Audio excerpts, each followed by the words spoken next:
दोस्तों, सच्चे हृदय से कमेंट बॉक्स में लिखे जय माता दी। माता रानी आपके सभी कष्टों को समाप्त करें, आपकी झोली खुशियों से सदैव भरी रहे। दोस्तों, भूल कर भी कन्याओं को ऐसा खाना कभी मत खिलाना। जानिए 2024 में कन्या पूजन कब है और क्या है। कन्या पूजन की विधि। दोस्तों, नवरात्रि का महापर्व माता सरस्वती, माता लक्ष्मी और माता काली तथा 9 देवी अर्थात 9 कन्याओं को समर्पित है। कन्या पूजन करने से हमारी समस्त पीड़ा दूर होती है, दुख दर्द दूर होते हैं, हर कष्ट दूर होते हैं, गृह क्लेश हमारे जीवन से हमेशा के लिए दूर हो जाते हैं। यहां तक कि पितृदोष, राहु दोष, मंगल दोष, काल सर्प दोष, मात्र कन्या पूजन से पीड़ित व्यक्ति को राहत मिलती है, सुकून मिलता है, घर में खुशियां आती हैं तथा अकाल मृत्यु घर में कभी नहीं होती। दोस्तों, नवरात्र की अष्टमी और नवमी तिथि पर कन्या पूजन का विधान है। इस बार महाअष्टमी तिथि 16 अप्रैल 2024 यानी कि इस दिन मंगलवार है और नवमी तिथि 17 अप्रैल 2024 दिन बुधवार को है। ऐसे में आप अष्टमी और नवमी को इन दोनों तिथियां में कन्या पूजन अवश्य ही करें। कन्याओं को भोजन अवश्य खिलाएं। शास्त्रों में 9 दिनों के नवरात्रि को बहुत ही शुभ और मंगलकारी माना जाता है और वहीं 8 दिनों के नवरात्रि को अच्छा नहीं माना जाता। ऐसे में 10 दिनों के नवरात्रि बहुत ही शुभ माने गए हैं। शास्त्रों के अनुसार नवरात्रि के दिनों में माता रानी का पूजन करने से, कन्या पूजन करने से मां अभय वरदान प्रदान करती हैं। कुंडली में जो कष्ट होते हैं उन्हें ठीक कर देती है। श्रीधर की तरह ही सच्चे हृदय वाले व्यक्ति के सभी कष्टों का निवारण मां शीघ्र ही करती है। मां की उपासना से विनम्रता का विकास होता है, सभी कष्ट, दरिद्रता, दुख, कष्ट नष्ट हो जाते हैं। नवरात्रि में माता रानी का व्रत और पूजन किया जाता है, लेकिन नवरात्रि के दौरान सबसे ज्यादा महत्व होता है कन्या पूजन का। दोस्तों, कन्या रानी जो होती हैं, फूल की पंखुड़ियों की तरह नाजुक होती हैं। कन्या पूजन सर्वोप्रिय है, श्रेष्ठ है। कन्या के रूप में स्वयं जगदम्बा देवी, माता वैष्णो, 9 देवियां अर्थात समस्त ब्रह्मांड इनके शरीर के कण कण में वास करते हैं। बहुत कम लोग जानते हैं 33 कोटि देवी देवताओं का वास होता है। कन्याओं के मस्तक पर कन्या चाहें छोटी हो चाहें बड़ी हो, वह सदैव पूजनीय है, मां के समान मानी जाती है।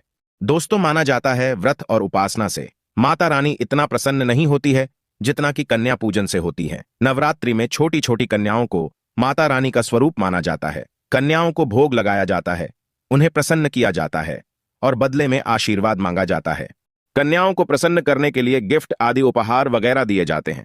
माना जाता है अगर कन्याओं को कोई भेंट दी जाए और वो उसे खुशी खुशी स्वीकार कर ले तो इसका मतलब है माता रानी अर्थात माता वैष्णो ने वो भेंट स्वीकार कर ली। जिन पर कन्याएं प्रसन्न होती हैं तो समझो उन्हें माता रानी का आशीर्वाद मिल गया और माता रानी की कृपा से उन्हें मुंह मांगा वरदान प्राप्त होता है। कन्या पूजन कोई मामूली पूजन नहीं होता। समस्त ब्रह्मांड में जो पूजा होती है उनसे बढ़कर कन्या पूजन को माना जाता है।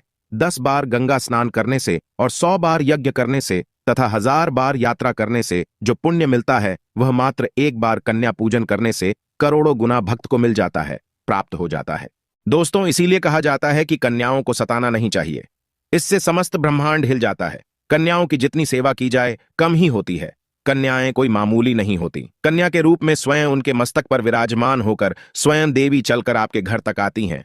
नवरात्रि में 2 साल से लेकर 10 साल तक की कन्या का पूजन होना चाहिए। अष्टमी अथवा नवमी को कन्याओं के पैर धोकर भोजन कराना, उपहार आदि देना श्रेष्ठ माना जाता है, दुर्लभ माना जाता है।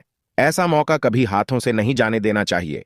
इस दिन जितना ज्यादा हो सके कन्याओं को हाथ पकड़कर, पैर पकड़कर अपने घर तक लेकर आएं। दोस्तों, वीडियो में आगे बढ़ने से पहले आप अपनी राशि भी कमेंट बॉक्स में जरूर डाल दीजिएगा। यदि हमारे पास कोई उपाय होगा तो वह आकर हम आपके कमेंट के रिप्लाई में बता देंगे। कोई भी राशि के अनुसार अगर उपाय करता है तो माता वैष्णो बड़ी प्रसन्न होती है और ऐश्वर्य धन प्रदान करती है, मालामाल बना देती हैं।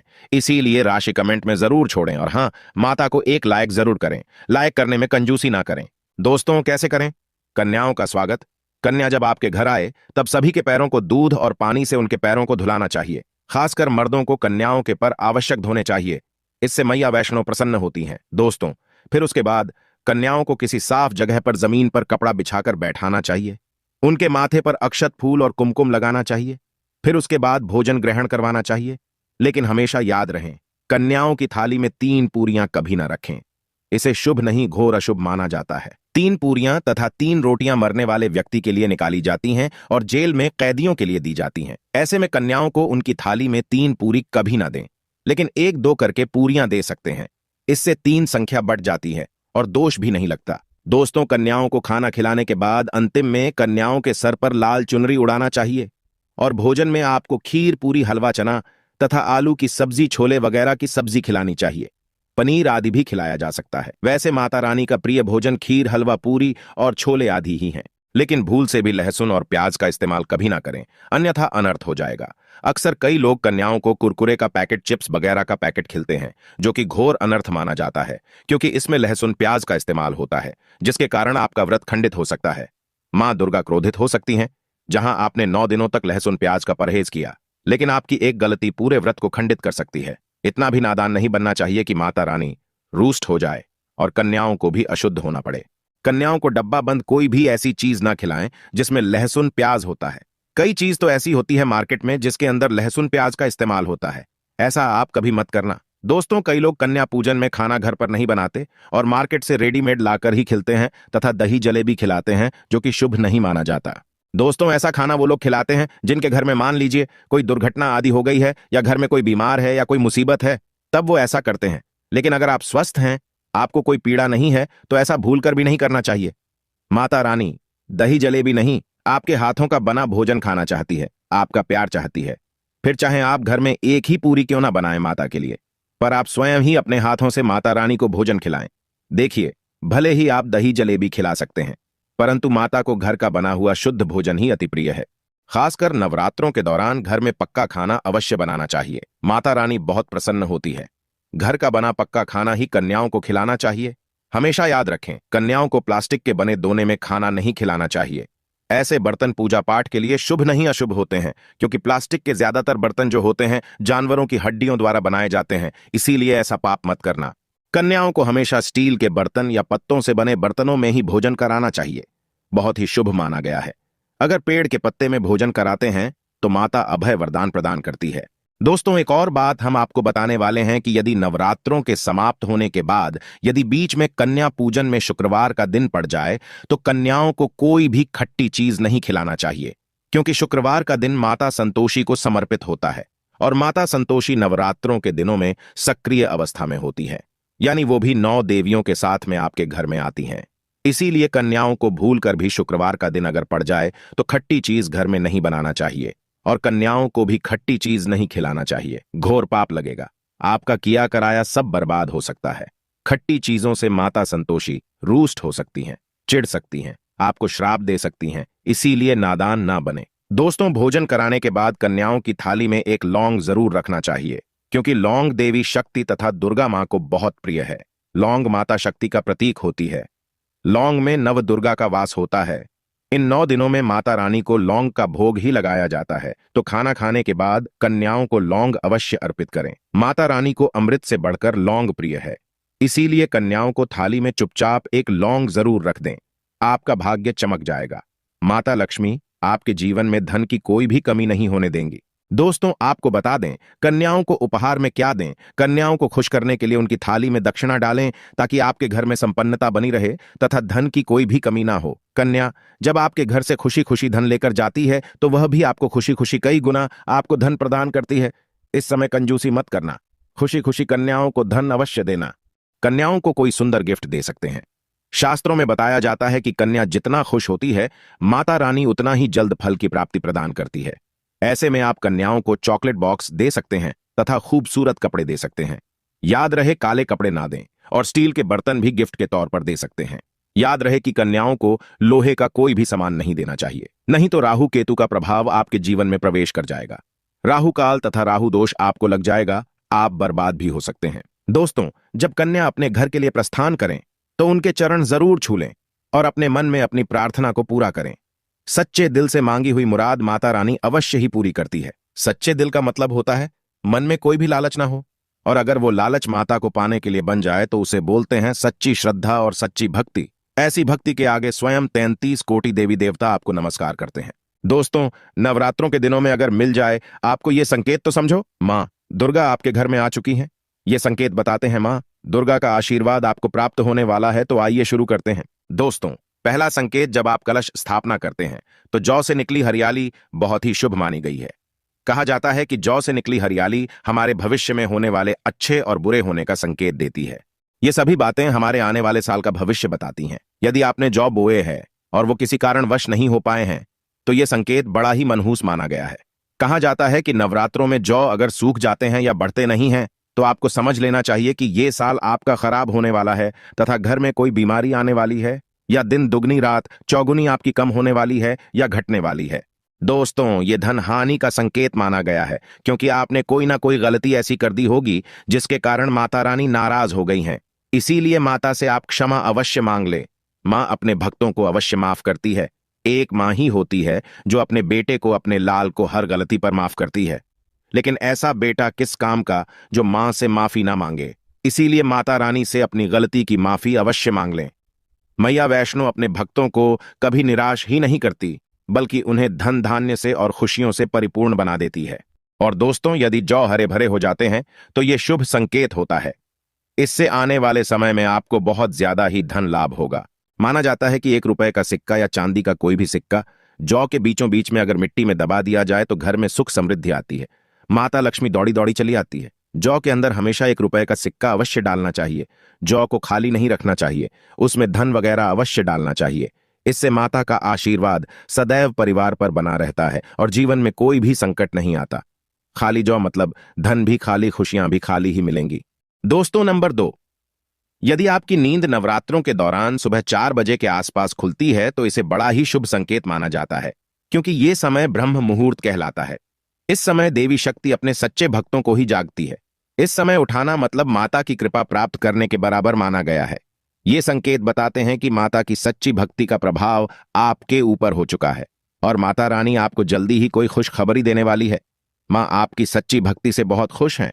दोस्तों, नंबर 3, यदि नवरात्रि में आपका मन प्रसन्न होने लगे, पूजा पाठ में आपका मन लगने लगे, पूजा करते समय मन का शांत होना, यह दर्शाता है कि आपको बहुत जल्द मां की कृपा प्राप्त होने वाली है। माता रानी आपकी भक्ति से बहुत खुश हैं। आपकी भक्ति माता रानी को आनंद दे रही है। ऐसे व्यक्ति को समझ जाना चाहिए कि उसके जीवन में अब अच्छा समय आने वाला है। दोस्तों, नंबर 4, नवरात्रों के दौरान अगर मां के गले से फूल गिर जाए तथा जौ के हरे भरे पत्ते अगर बिन हवा के हिल जाएं, तो इसे अति उत्तम माना गया है। यह संकेत बताता है कि माता रानी का आगमन आपके घर में अस्थायी रूप से हो चुका है। आपको माता लक्ष्मी की कृपा प्राप्त होने वाली है।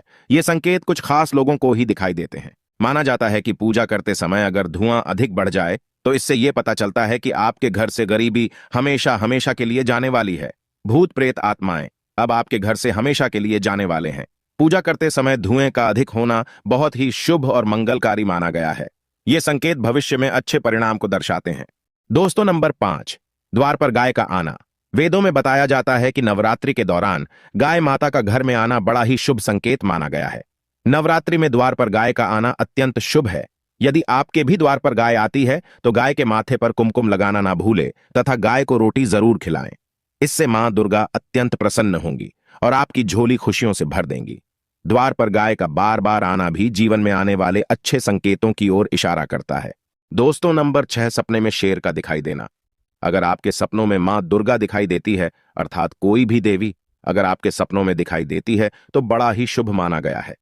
नवरात्रों के पावन अवसर पर माता के दर्शन किसी खास भक्तों को ही होते हैं। ये सपने कभी किसी को शेयर मत करना। यदि माता की सवारी तथा शेर रात्रि में सपने में बार बार दिखाई देता है तो मां दुर्गा आपसे प्रसन्न है। ये संकेत बताते हैं कि जल्द ही आपकी कोई मनोकामना अवश्य पूर्ण होगी और आपके शत्रुओं का नाश हो जाएगा। शत्रु आपके नाम से ही थरथर कांपने लगेगा। मां दुर्गा का वाहन शेर है, इसीलिए नवरात्रि में शेर का दिखाई देना अत्यंत शुभ संकेत होता है।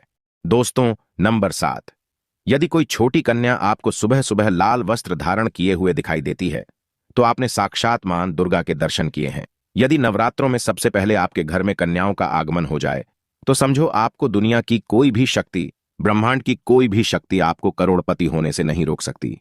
आपके जीवन में, आपके घर में माता लक्ष्मी का आगमन होने वाला है। आप दिन दुगनी रात चौगुनी तरक्की करेंगे। अब आप खुशियां मनाइए और मिठाइयां बांटें। ऐसे में कन्याओं को भरपूर तरीके से खुश रखें और उनका आगमन दूध से चरण धुलाकर करें। कोई भी कंजूसी ना करें। दोस्तों, माता रानी आपको यह संकेत दे रही है कि अब आपका बुरा समय समाप्त हो चुका है।